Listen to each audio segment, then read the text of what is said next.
अस्सलाम वालेकुम viewers, I am Hina Mahjabeen. I hope you all will be fine.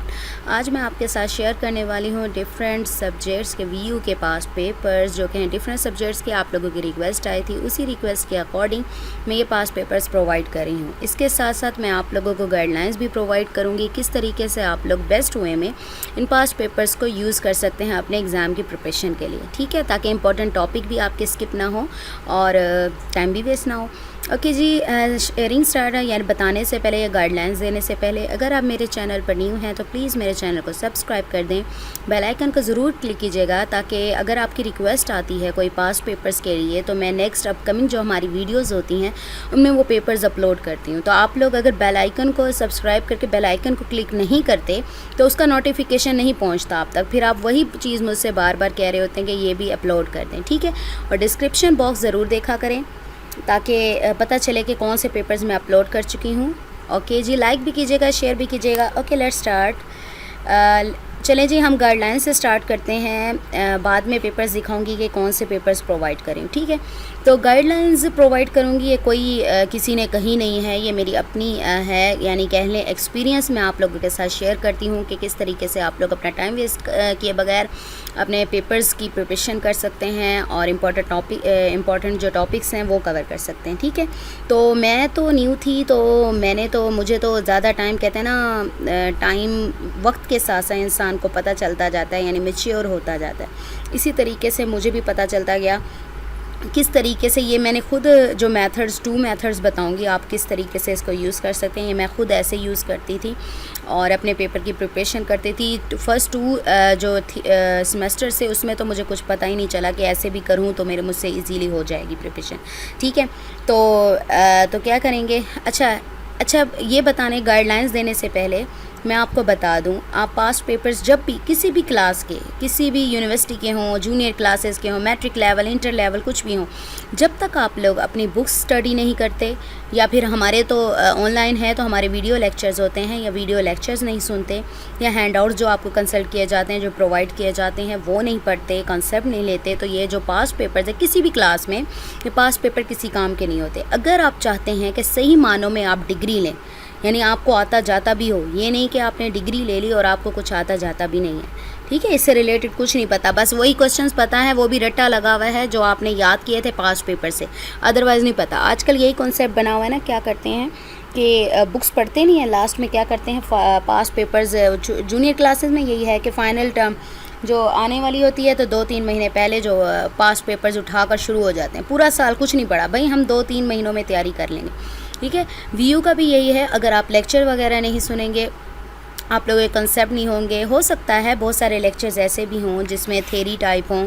Suppose करें organisation behaviour में अपना बता रही हूँ कि थेरी सारी थेरी है, तो इसमें क्या है कि ज़रूरी नहीं है, जैसे मैथमेटिकल होते हैं तो उसके लेक्चर ज़रूर सुनने पड़ते हैं, अगर ना सुने तो आपको मैथ समझ नहीं आती।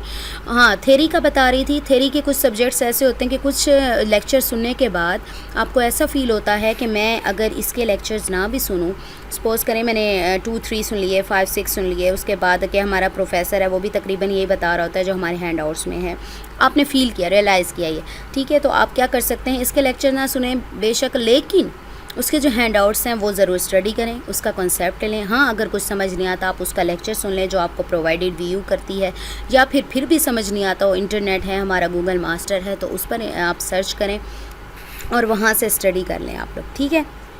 तो ये इस तरीके से आप लोग स्टडी कर सकते हैं। मेन पॉइंट क्या हो गया, अगर आप लोग इनमें से हैंड आउट्स या वीडियो लेक्चर्स वगैरह नहीं सुनते, पास पेपर्स आप लोगों के किसी काम के नहीं है। ओके, 2 मेथड्स बताऊंगी, 2 तरह से गाइडलाइंस आप लोग इन पेपर्स को बेस्ट वे में यूज़ कर सकते हैं। फर्स्ट वे जो है हमारा वो क्या होगा, आप क्या करेंगे, आपने सपोज़ करें आपने बुक्स को हाथ भी नहीं लगाया, आपने पढ़ाई स्टार्ट भी नहीं की, लेक्चर्स भी नहीं सुने, कुछ नहीं पता आपके पास में अच्छा ये भी बताऊंगी, कुछ लोग प्रिंटेड फॉर्म में हैंड आउट्स लेते हैं, यानी हार्ड कॉपी लेते हैं, और कुछ लोग सॉफ्ट कॉपी में यूज़ करते हैं।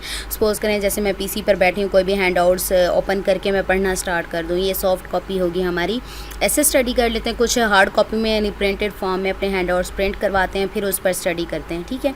तो जो हार्ड कॉपी में है पहले मैं उनका बता रही हूँ, फिर साथ साथ जैसे आगे स्टेप बाय स्टेप चलते जाएंगे, प्रोसीड करेंगे, तो उसके साथ मैं आपको सॉफ्ट कॉपी का भी बता दूंगी किस तरीके से आप उस पर नोट्स बना सकते हैं या फिर अपना जो भी है स्टडी कर सकते हैं। ठीक है, चलिए जी, फर्स्ट मेथड है, आपने अभी स्टडी स्टार्ट नहीं की तो आप क्या करेंगे, अपने पास पेपर्स ओपन करें और अपने हैंड आउट्स हैं हार्ड कॉपी में वो लेकर बैठ जाएं आप। उस पर क्वेश्चन जो राइट किए हुए हैं, चाहे सॉल्व पेपर्स हैं, पास्ट पेपर्स हैं या अनसॉल्व्ड हैं, तो आपने क्या करना है, वहाँ से क्वेश्चन देखने और अपने हैंड आउट्स पर मार्क करना है। मार्क करने के साथ साथ जहाँ पर उसका आंसर है, मार्क करने के साथ साथ आपने ऊपर क्वेश्चन भी राइट करना है, ताकि जब भी आप पैराग्राफ देखें या लेक्चर देखें तो आपको पता हो कि इस लेक्चर में से या इस पैराग्राफ या पेज में से किस तरह से क्वेश्चंस आ सकते हैं। अब इसका फ़ायदा क्या होगा, इसका फ़ायदा ये होगा कि आप लोगों के जो इम्पोर्टेंट टॉपिक्स हैं, ज़्यादा से ज़्यादा, ज़रूरी नहीं कि पूरे, क्योंकि हमारी पूरी बुक ही तकरीबन इम्पोर्टेंट होती है, कि ज़्यादा से ज़्यादा मोस्टली जो हमारे टॉपिक हैं, मेन टॉपिक्स हैं या इम्पोर्टेंट टॉपिक्स हैं, वो कवर हो जाएंगे। अनइम्पॉर्टेंट मैं क्यों कह रही हूँ कैसे कवर हो जाएंगे, मैं पढ़ रही थी तो क्या करती थी, जैसे लेक्चर एक प्रिपेयर करते हैं, मैं ये पहले भी बता चुकी हूँ, जिन स्टूडेंट्स ने पहले सुना शायद उन्हें बोरिंग लगे, लेकिन ये मैं न्यू स्टूडेंट्स जो अब मेरी वीडियो देख रहे हैं या सुन रहे हैं तो उनके लिए बता रही हूँ। जब मैं स्टडी करती थी तो मेरे साथ क्या होता था कि मैं जब एक लेक्चर प्रिपेयर कर लेती, समटाइम्स ऐसा होता है कि मैं तो ख़ास तौर पे ऐसे होता थक जाती थी, जैसे एक लेक्चर पढ़ लिया हैंड आउट से, बेशक लेक्चर वीडियो नहीं सुनी तो पढ़ लिया, तो लास्ट पेज या लास्ट पैराग्राफ रह गया, बस अनइम्पॉर्टेंट समझ के मैंने छोड़ दिया। मैंने कहा अनइम्पॉर्टेंट लगता है, मैंने पूरा लेक्चर तो प्रिपेयर कर लिया, आना होगा तो इधर से आना, कौन सा टीचर ने हमें यहाँ से दे देना। ये अब की नहीं बल्कि बचपन में भी ऐसे होता है बहुत सारे स्टूडेंट्स के साथ कि लास्ट में है, कोई नहीं, इतना अनइम्पॉर्टेंट सा लग रहा है, इसमें क्या है, कोई बात नहीं, इसमें से कौन सा आ जाना है। तो क्या होता था, जब पेपर में जाते हैं ना तो फिर पता चलता है जी वो जो अनइम्पॉर्टेंट समझ के पूरा पढ़ने के बाद जो छोटा सा टॉपिक छोड़ा था उसमें से आपके पेपर में क्वेश्चन आ गया। तो जब क्वेश्चन आया तो फिर तो होश उड़ गए, पता भी नहीं है भाई, हो मैंने कर लेना था, अगर मैं कर लेती तो मैं पछताती ना ऐसे बैठकर। तो यही चीज़ से बचने के लिए ये मैं अपना एक्सपीरियंस शेयर कर रही थी, पर्सनल एक्सपीरियंस, आप लोग इसी चीज़ से बच सकते हैं। अब आपने इम्पोर्टेंट टॉपिक इसको आपको कैसे याद रहेगा कि मैंने जब क्वेश्चन मार्क किया है किसी भी पैराग्राफ पर या किसी पेज पर या किसी लेक्चर में, तो आपको पता होगा ये क्वेश्चन या ये पेज या ये पैराग्राफ मोस्ट इम्पॉर्टेंट है, मैंने इसे ज़रूर पढ़ना, इसे स्किप नहीं करना मैंने। ठीक है, स्किप नहीं करना। क्वेश्चंस भी हैं, ज़रूरी नहीं है कि जो आप क्वेश्चंस मार्क करेंगे वही आ जाएंगे, उसी तरह से आ जाए। ये आप लोग इस तरीके से, ये आप लोगों पर डिपेंड करता है, आप इस तरीके से उसे प्रिपेयर करें कि अगर इस पैराग्राफ या लेक्चर वगैरह में से जो भी क्वेश्चन पूछा जाए आपको उस क्वेश्चन का आंसर आता हो। ठीक है, हमारे टीचर्स की आदत होती है ना, वो थोड़ा सा कंफ्यूज, मैं खुद टीचिंग करती हूँ तो मेरी भी कोशिश होती है कि ना समटाइम्स क्या करती हूँ कि जानबूझ के ऐसे क्वेश्चन राइट कर दे, हालांकि वही होता है जो बच्चे ने टेस्ट प्रिपेयर किया होता है, ये करती हूँ कि थोड़ा सा चेंज कर देती हूँ ताकि देखने के लिए अगर किसी और तरह से भी क्वेश्चन आ जाए, क्या स्टूडेंट को आता है, वो कंसेप्ट उसका क्लियर है या नहीं है। ठीक है, तो हमारे टीचर्स भी ऐसे करते हैं क्योंकि टीचर्स के तकरीबन व्यूज़ मिलते जुलते होते हैं। तो अगर वो किसी तरह से भी दे दें, ये आप लोगों पर डिपेंड करता है आपने वो टॉपिक, लेक्चर या फिर पैराग्राफ किस तरीके से प्रिपेयर किया है। अनइम्पॉर्टेंट समझ के कुछ छूटेगा नहीं। मैंने कहा ज़रूरी नहीं है कि पूरे के पूरे इंपॉर्टेंट टॉपिक उन्हीं क्वेश्चन में आ जाए, क्योंकि समटाइम्स ऐसा होता है कि कुछ जो सब्जेक्ट्स हैं ना उसके पास पेपर्स ना ज़्यादा अवेलेबल नहीं होते, कि स्टूडेंट्स ने ज़्यादा शेयर ही नहीं किए। अब जो आज भी पेपर्स हैं उनके भी इतने ज़्यादा पेपर्स शेयर नहीं किए हुए, जितने पेपर्स उन्होंने शेयर किए थे मैं वही आप लोगों के साथ शेयर कर रही हूँ। ठीक है, तो क्या है, अच्छा फर्स्ट स्ट्रेटजी हमारी ये हो गई कि आपने स्टडी स्टार्ट नहीं की और सारे क्वेश्चंस मार्क कर लिए और इंपॉर्टेंट टॉपिक्स यानी अनइम्पॉर्टेंट समझ के कुछ नहीं छोड़ेंगे। दूसरा जो हमारा मेथड है उसमें क्या है, आप करें ये कि पहले आप लोग क्या करें कि कुछ लेक्चर सुन लें। कोई भी बुक है आपकी तो उसके कुछ लेक्चर्स आप लोगों ने सुन लिए हैं, सपोज़ करें मिड टर्म की। अच्छा, ये गाइडलाइंस मिड टर्म के लिए भी सेम जाएंगी, फाइनल टर्म के लिए भी सेम जाएंगी। ठीक है, तो आपने क्या किया है कि कुछ लेक्चर्स सपोज़ करें 22 लेक्चर्स हैं तो आपने 11 या फिर 10, 8 जितने आपको इजी लगे तो आपने सुन लिए हैं। उसके बाद ये जो पास्ट पेपर्स प्रोवाइड किए जा रहे हैं या आपके पास अवेलेबल होते हैं तो आप उसमें से जो क्वेश्चंस हैं वो मार्क करें अपने हैंडआउट्स पर, जैसे मैंने पहले बता दिया। फ़ायदा वही है जो मैंने आपको पहले भी बताया है, इंपॉर्टेंट टॉपिक्स जो हैं हमारे वो कवर हो जाएंगे, अनइम्पॉर्टेंट समझ के कोई नहीं छोड़ेंगे। ठीक है, तो इसको अच्छे तरीके से प्रिपरेशन का वक्त मिल जाएगा, आपको पता होगा कि किस तरीके से क्वेश्चन पूछे जा सकते हैं। अब स्टडी करके क्या फ़ायदा होगा, यानी आपने पहले स्टडी, आपको पता होगा कि ये जो क्वेश्चन पूछा जा रहा है ना किस लेक्चर में है, पेज नंबर तो याद नहीं रहता कि मैंने ये पीछे पढ़ा है, ये मैंने अभी स्टडी किया ना, इतने लेक्चर 8 या 10 किए हैं, इसमें ना ये टॉपिक आया था कि मैं उसको ढूंढ कर वहाँ पर क्वेश्चन मार्क कर लूँ और आंसर मार्क कर लूँ। पेंसिल यूज़ कर लें, पेन यूज़ कर लें, आप लोगों की मर्ज़ी है। क्वेश्चन ज़रूर राइट कीजिएगा ताकि पता चले कि किस तरह से पूछा जा सकता है, ठीक है। तो मार्क कर लिया आप लोगों ने तो इजी हो गया आपको, यानी टाइम भी बच जाएगा आप लोगों का। जब भी आप लोग पढ़ने बैठेंगे तो आपको पता होगा कि ये इंपॉर्टेंट टॉपिक है और अच्छे तरीके से प्रिपेयर करना है। चलिए जी, ये तो बता दिया मैंने किस तरीके से आप लोग मार्क कर सकते हैं। अब प्रॉब्लम थोड़ी सी यहाँ पर भी आती है, जब आप लोग पेपर पर क्वेश्चंस मार्क करेंगे, हार्ड कॉपी की अभी बताती हूँ, हार्ड कॉपी पर मार्क कर रहे हैं तो कोई टॉपिक सपोज करें आपने नहीं पढ़ा हुआ, तो आपको कैसे पता चलेगा कि पूरी बुक आप पेजेस टर्न करेंगे, इतनी मुश्किल से वो टॉपिक मिले या ना मिले कि या ये क्वेश्चन कहाँ पर है, क्योंकि कीवर्ड्स यूज़ करते हैं ना। सपोज करें सॉफ्टवेयर इंजीनियरिंग है तो इंजीनियरिंग आप ढूंढेंगे, सॉफ्टवेयर इंजीनियरिंग कहाँ लिखा हुआ है कि आंसर भी उसका वहीं पर रेलिवेंट होगा, ठीक है। तो ढूंढेंगे, वो नहीं, ऐसे नहीं मिलता। तो आप क्या करेंगे, उसके लिए अपने जो हैंड आउट्स हैं, आप पास्ट पेपर से आंसर मार्क करने हैं, क्वेश्चन मार्क करने हैं, आप क्या करेंगे, अपने हैंड आउट्स हार्ड कॉपी में लेकर बैठे हैं हाथ में, ठीक है। सपोज करें हाथ में लेकर बैठे हैं आप, अपने पास्ट पेपर्स भी पीसी या लैपटॉप पर ओपन है, ठीक। तो उसके साथ साथ आपने क्या करना है, उसी सब्जेक्ट के आपने हैंड आउट्स भी ओपन करके बैठना है। पीडीएफ में आते हैं मोस्टली पीडीएफ। सपोज करें मैं ये ले लेती हूँ, मेरे पास CS 403 के हैंड आउट सामने हैं तो उसको ओपन कर लेती हूँ। चलें जी, हैंड आउट्स ओपन हो गए तो हम क्या करेंगे, चलें जी इसको कर लेते हैं। चलें, सर्च करना है हमने तो कंट्रोल F करेंगे, आपके पास सर्च बार निकल आएगी। उसमें सपोज करें मैं सर्च करना चाहती हूँ व्हाट इज़ डेटाबेस या define database, what do you know about database. तो डेटाबेस मेरा मेन कीवर्ड है जिसका मुझे आंसर चाहिए, तो मैं इसको सर्च कर लेती हूँ या सर्च बार में राइट करती हूँ और इसको सर्च कर लेती हूँ। एंटर करें। अब जहाँ जहाँ डेटाबेस राइट किया हुआ है वो वहाँ वहाँ मुझे ले जाएगा जहाँ मेरा रेलिवेंट आंसर होगा। ये तो आप लोगों को सर्च करना आता है ना, जहाँ मेरा रेलिवेंट आंसर होगा मैं वहीं पर स्टॉप कर जाऊँगी। तो देखें यहाँ पर तो अभी मेरा नहीं आया, एंटर करते जाएँ करते जाएँ। चलें जी, ये देखें डेटाबेस डेफिनेशन। चले देखते हैं कहाँ है डेटाबेस। सपोज़ करें मेरा डेटाबेस है ये डिज़ाइन एप्लीकेशन। चलें सपोज़ करें मेरा आंसर बनता है, मैं एग्जांपल ले रही हूँ, ज़रूरी नहीं है इसका आंसर ये हो। तो मेरा आंसर यहाँ से लेकर सपोज़ करें यहाँ तक बनता है, तो मैं पहुँच गई हूँ अपने आंसर पर। ये तो आप लोगों का थोड़ा सा मेंटालिटी है कि आप किस तरीके से आपको पता चलता है कि इसका आंसर क्या है। अब क्वेश्चन आपको पता है, उसका आंसर आपने ढूंढना है। तो यहाँ से लेकर यहाँ तक आप देखें अपने हैंड आउट्स पर पेज नंबर देखें कि यहाँ 9 लिखा हुआ है, लेकिन फिर भी आप लोग पेज के टॉप या बॉटम पर देख लें पेज नंबर राइट किया होता है, ये 9 है, ठीक है, ये सेम जा रहा है 9 पेज नंबर। अपने जो हार्ड कॉपी में हैंड आउट्स आप लोग लेकर बैठे हैं वहाँ पर पेज नंबर 9 ओपन करें और वहाँ पर यहाँ से लेकर यहाँ तक अपना जो क्वेश्चन है ना वो मार्क कर लें, यानी आंसर उसका, ठीक है। मार्क करने के बाद फिर ऊपर क्वेश्चन ज़रूर राइट करना है। जैसे मैंने पहले बताया, अगर क्वेश्चन राइट नहीं करेंगे तो पता कैसे चलेगा कि किस तरीके से क्वेश्चन पूछा जा सकता है, याद थोड़ा रहेगा जब याद करेंगे, ठीक है। तो मार्क कर लेंगे। ये तो हो गया आप लोग जब हार्ड कॉपी में यूज़ करेंगे। और जो सॉफ्ट कॉपी में याद करते हैं,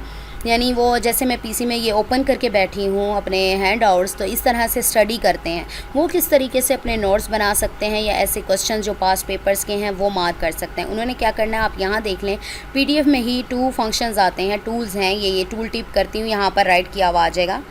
देखिए हाईलाइट टेक्स्ट आ रहा है और यहाँ पर स्टिकी नोट आ रहा है, ठीक है, ऐड स्टिकी नोट। हाईलाइट का तो आप लोगों को पता है, हाइलाइटर यूज़ होता है अपने नोट्स बनाने के लिए या इंपॉर्टेंट जो भी हमारे पैराग्राफ्स होते हैं हम उसे हाईलाइट करते हैं। हमने अगर आंसर हाईलाइट करना है तो मैं इसको ये ही यूज़ करूँगी। देखें हाईलाइट हो गया मेरे पास हाईलाइटर, वो सिलेक्टेड था, मैंने यहाँ से देखें इसको सिलेक्ट करें और यहाँ से लेकर यहाँ तक इसको हाईलाइट कर लें, ठीक है। ये हमारा जो आंसर है सपोज़ करें वो हाईलाइट हो गया। अब स्टिकी नोट्स किस लिए यूज़ होंगे, आप लोगों ने आजकल देखा होगा बहुत ज़्यादा इन है, पहले भी लगाते थे लेकिन बच्चे ज़्यादा यूज़ कर रहे हैं कि बुक्स को ख़राब किए बगैर वो ना पेस्ट कर देते हैं नोट्स अपने क्वेश्चंस राइट करके। तो आप लोग यहाँ पर इसी को यूज़ करेंगे। मैंने आपसे कहा था कि क्वेश्चन ज़रूर राइट कीजिएगा, इस तरह से आप लोग अपना क्वेश्चन यहाँ पर करें। ये देखें ये स्टिकी नोट इसी तरह से चिट्स सी होती है, अगर पोर्टेबल भी देखें आप लोग जो बच्चों ने लिए होते हैं चिट्स सी होती हैं, तो आप यहाँ लिख सकते हैं डिफ़ाइन डेटाबेस, ठीक है। तो क्वेश्चन मार्क लगाएं, ये देखें ये मेरा डेटाबेस, यानी ये मिनिमाइज़ करें। देखें बिल्कुल ख़राब हुए बगैर आपने हाईलाइट भी कर लिया और इस तरीके से आप जिस तरह चाहें जितने क्वेश्चन चाहें हाईलाइट करें और उसके ऊपर इसी तरीके से स्टिकी नोट लगा दें। देखिए मैं जैसे ही कर्सर ले जाती हूँ तो डिफाइंड डेटाबेस नज़र आ रहा होगा आपको, ठीक है।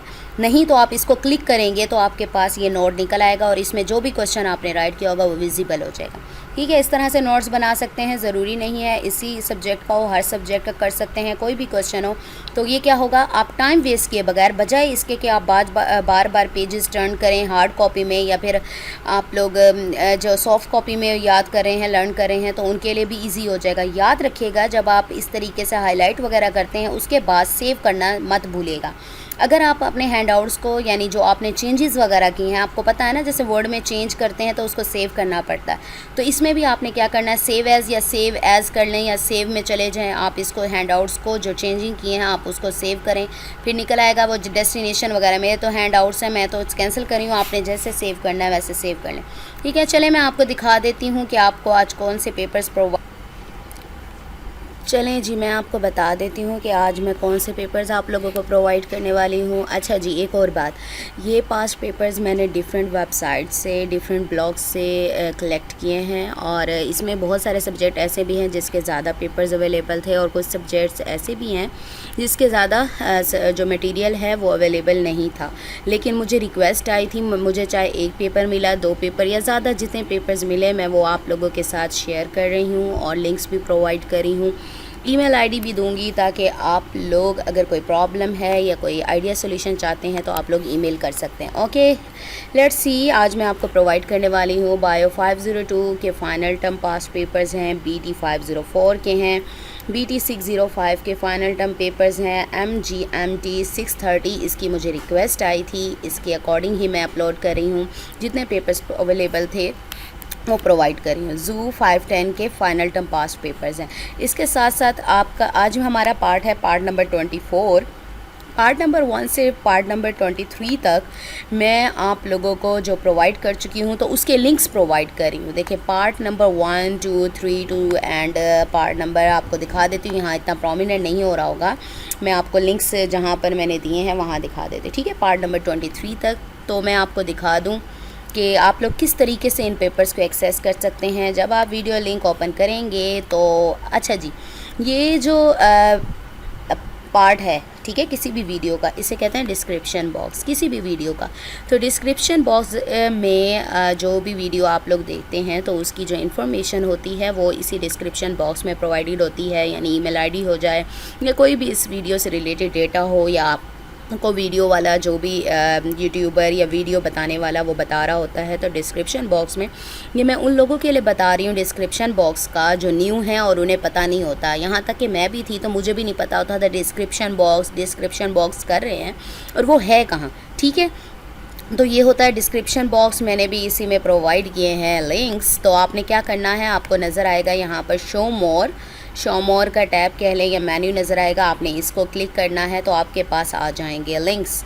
आप देख सकते हैं ये बहुत सारे लिंक्स हैं। तो मैंने आपको ड्राइव लिंक्स प्रोवाइड किए हैं जो आज पेपर्स प्रोवाइड करूँगी। ये मैं प्रीवियस वीडियो के दिखा रही हूँ पेपर्स, ठीक है, लिंक्स कैसे ओपन कर सकते हैं।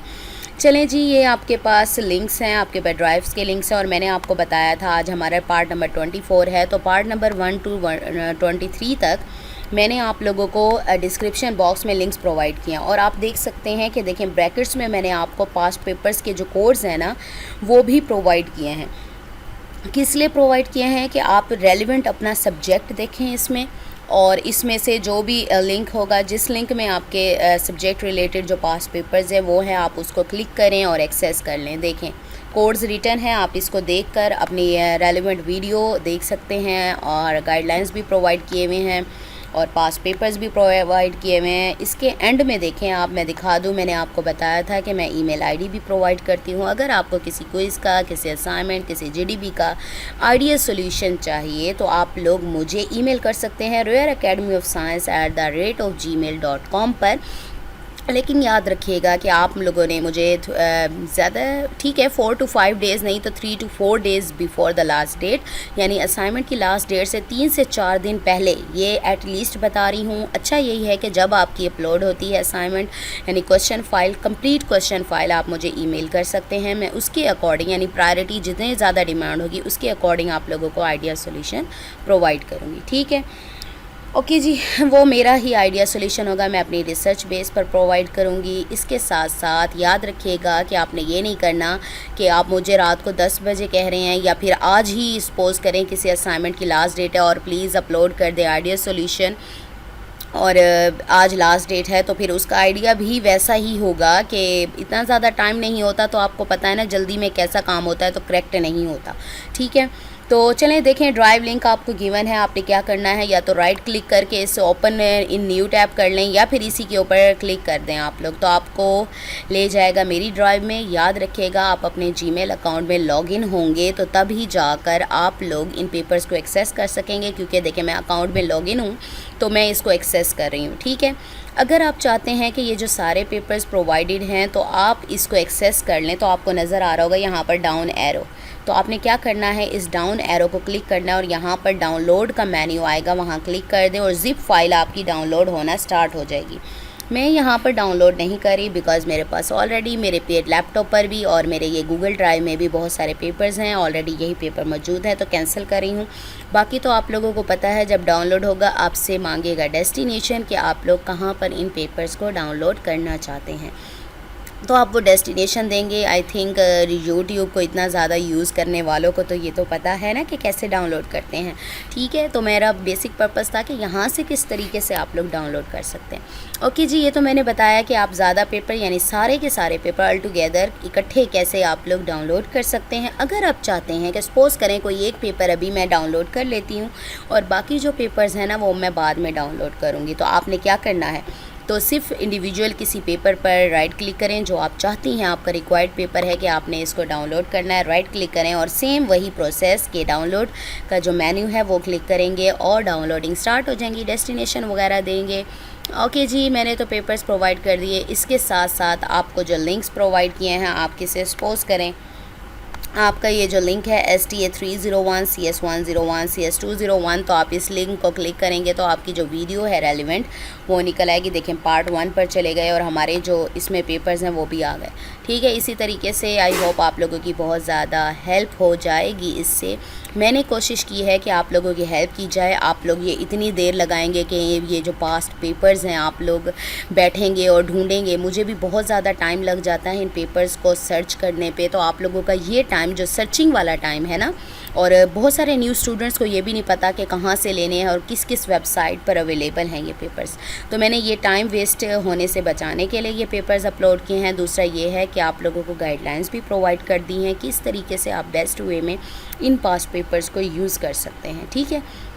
और याद रखिएगा ये पेपर्स मैंने खुद नहीं प्रिपेयर किया है, मैंने डिफरेंट वेबसाइट से डिफरेंट ब्लॉग से लिए हैं, ठीक है। ओके जी, अच्छी अच्छी तैयारी कीजिएगा। फाइनल टर्म पेपर्स आने वाले हैं, मैं कोशिश करूँगी बल्कि अभी से फाइनल टर्म पेपर स्टार्ट होंगे तो मिड टर्म के पेपर्स भी जो आपका नेक्स्ट सेमेस्टर होगा उसके अपलोड करना स्टार्ट कर दूँगी ताकि टाइम पर आप लोगों को पेपर्स मिल जाएँ। ओके, मुझे अपनी दुआ में याद रखिएगा, अपना ख्याल रखिएगा। टेक केयर, अल्लाह हाफिज़।